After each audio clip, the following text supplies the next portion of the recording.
मेरी काबुली वाला। मेरी 5 बरस की बच्ची जिसका नाम मुन्नी है घड़ी भर को खामोश नहीं रहती। एक दिन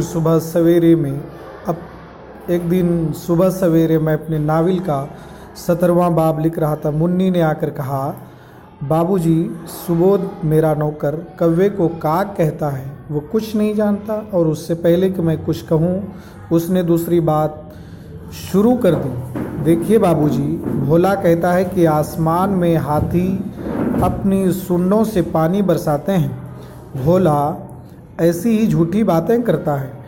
मैंने हंसकर मुन्नी से कहा, मुन्नी तू भोला के साथ जाकर खेल, मुझे इस वक्त काम करना है, मेरा घर सड़क के किनारे है।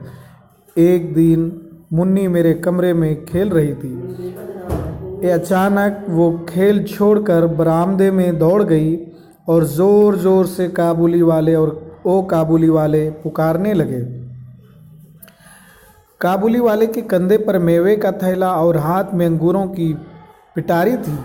मोटे मोटे कपड़े का ढाला कुर्ता पहने, साफा बांधे, लंबे डोल का एक काबुली वाला सड़क पर आहिस्ता आहिस्ता चला जा रहा था। मुन्नी की आवाज़ सुनकर हंसमुख काबुली वाले ने घूम कर देखा। मुन्नी घबरा गई और उस काबुली वाले को फाटक में अंदर आता देखकर भाग गई, इसलिए कि मुन्नी की माँ कहा करती थी कि काबुली वाले बच्चों को थैले में डालकर ले जाते हैं।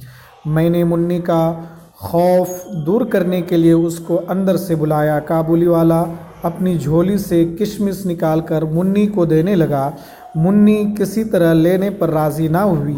उसका शिबह और भी बढ़ गया। वो डर कर मुझसे लिपट गई। काबुली वाले से मेरा तारुफ इस तरह हुआ।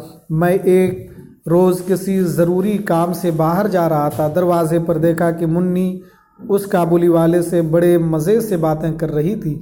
वो बादाम और किशमिश लिए हुए थी। मैंने काबुली वाले से कहा, ये सब क्यों दिया, अब मत देना। ये कहकर मैंने जेब से अठन्नी निकाल कर काबुली वाले को दी। उसने बिला झिझक अठन्नी लेकर जेब में डाल ली।